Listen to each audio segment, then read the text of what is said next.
equals April 27, 1939. The wireless crackles in a small red brick house on Oldham Road, Manchester. The BBC voice wavers but carries the weight of history. Britain will call her men once again. For the first time in peace, the nation will conscript its sons. Thomas Harlow, 52, lowers his teacup slowly. The spoon trembles.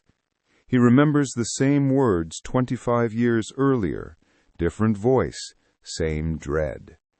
His wife, Ellen, folds her hands together, the soft hum of the mill's whistle still echoing outside. Their son, Michael, only 19, stands rigid near the window, watching rain trace down the glass. "They'll want me soon, won't they, Dad?" he asks quietly. Thomas doesn't answer immediately. The flash of memory comes unbidden, the mud of the Somme, ghostly faces in gas masks, shells screaming across the sky. "Aye, son," he finally says. "Seems Britain never forgets how to send boys away." Equals night falls over Manchester, the city restless beneath a curtain of fog. Inside his bedroom, Thomas lies awake, the rhythmic tick of the clock synchronizing with the thunder of memories. He is once again Private Harlow, 1916, the Somme, the rat-infested trenches, the choking scent of damp uniforms, and the cries of boys who never came home. For king and country, they'd said then, too. He sees Corporal Jenkins grin, bright before the whistle blew that morning of July, the same grin gone minutes later. Ellen stirs beside him in the present day, whispering, "You're not there anymore, Tom." But the old soldier knows better. The Great War never truly ended for men like him. It only changed uniforms. Outside, the distant hum of factories sounds almost like guns. He wonders if the new generation, Michael's generation, will inherit his ghosts. Equals 2 weeks later, the letter arrives. Cream paper, stiff with authority, inked with a government seal. Michael holds it as if it might burn his fingers. The neighbors already talk of sons heading south for medicals, Liverpool and Birmingham full of anxious cues. Thomas watches his boy read the summons beneath the weak morning light leaking through soot-stained curtains. "It's just registration for now," Michael says, as if trying to convince himself. Ellen clutches his arm, forcing a brave smile. Outside, a Salvation Army band rehearses, trumpets breaking through the drizzle. "Don't be afraid, love," she murmurs, but Thomas sees that fear already has a home in their house again. He nods toward his son's trembling hand and says quietly, "When they send you that paper, lad, the future ain't yours no more. It belongs to history." Equals June 1939. Victoria Station is a storm of steam, shouted farewells, and waving handkerchiefs. Michael stands on platform 4, kit bag slung awkwardly over his shoulder, khaki jacket too big for his frame. Ellen presses a photograph into his hand. Him as a boy, grinning by the canal. "Keep it close," she whispers. Thomas stays silent, gripping his old cane, his jaw tight. A locomotive bellows, its plume rising like judgment into the gray sky. Around them, hundreds of families mirror the same pain, the same pride. "I'll write every week," Michael says, voice shaking. Thomas steps close and meets his son's eyes.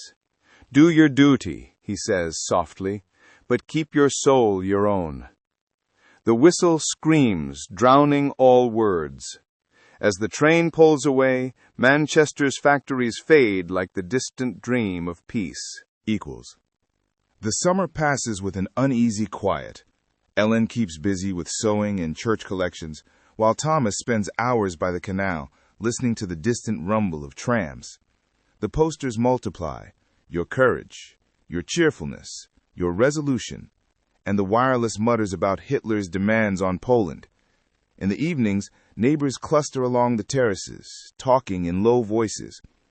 "It's coming again," Mrs. Price says one night, glancing at the darkening sky. Thomas nods, his pipe unlit. The air itself seems to hold its breath. Every creak of the house sounds like an echo of something approaching. One evening, Michael's first letter arrives. Training in Aldershot, muddy boots, endless drills. He's safe, Ellen smiles. But Thomas, staring at the handwriting, feels only the familiar cold weight of waiting. He knows safety is just another fleeting word before the storm. Equals September 3rd, 1939. The wireless voice of Neville Chamberlain, grave and unsteady, drifts through the parlor. "This country is at war with Germany." Ellen gasps, hand over her mouth. The church bells toll through Manchester like morning chimes. Thomas sinks into his chair, bowing his head. For a moment, silence reigns. Then, faintly, the sirens begin their test wail. Outside, people emerge from houses, looking upward, disbelieving. The air feels heavier, charged with the same dread Thomas had known in 1914. Ellen whispers, "Dear Lord, not again." Thomas looks toward Michael's empty chair and murmurs, "They never finished the last one." The city begins boarding windows, painting doorframes white for blackout. A new war has awakened, and every British heart beats uncertainly between pride and terror. Equals. By winter, letters from Michael arrive less often. He writes from France now, mentions Dunkirk, though the word carries no meaning yet. He talks of camaraderie, of rain and drills and endless mud. Thomas reads each line carefully, comparing it in his mind to his own letters home in 1916. The handwriting feels smaller, wearier. One evening at the corner pub, men argue about how long this new war will last. "They'll stop Hitler within months," someone claims. Thomas shakes his head quietly. He knows better. He steps into the frosty air afterward, breath forming ghosts, the same ghosts that marched with him from the Somme to home. The echoes of one war now call to the next, an unbroken chain of memory and sacrifice stretching across generations. Equals. The winter deepens. Ellen tends her ration book and waits each day for the postman's rhythmic knock. But one morning, no letter comes, nor the next. The silence stretches unbearably. Rumors drift through Manchester, British troops retreating from France, ships sunk in the Channel. Thomas walks to the post office daily under gray drizzle, hat pulled low. One evening he enters to find Ellen at the table, envelope open, tears on her hands. It is from Michael, dated weeks earlier, hurried, filled with goodbyes disguised as optimism. "He sounds scared," she whispers. Thomas can only nod. He steps outside into the evening fog, the lamplight blurring. The same ache returns, the same helpless waiting that scarred an older generation. "History doesn't repeat," he mutters bitterly. "It remembers." Equals June 1940. News spreads like wildfire. British troops trapped at Dunkirk. Every corner of Manchester listens, waiting. The BBC speaks of evacuation, of heroes and boats from ordinary men. Thomas stands by the wireless, fists clenched, heart pounding. Ellen kneels silently by the hearth.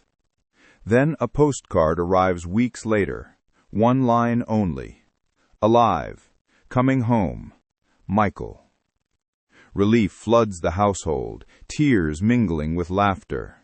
The nation celebrates its miracle, yet Thomas alone feels unease. He knows victory and survival are different things. That night, he dreams of dark waters and faces half lost in smoke.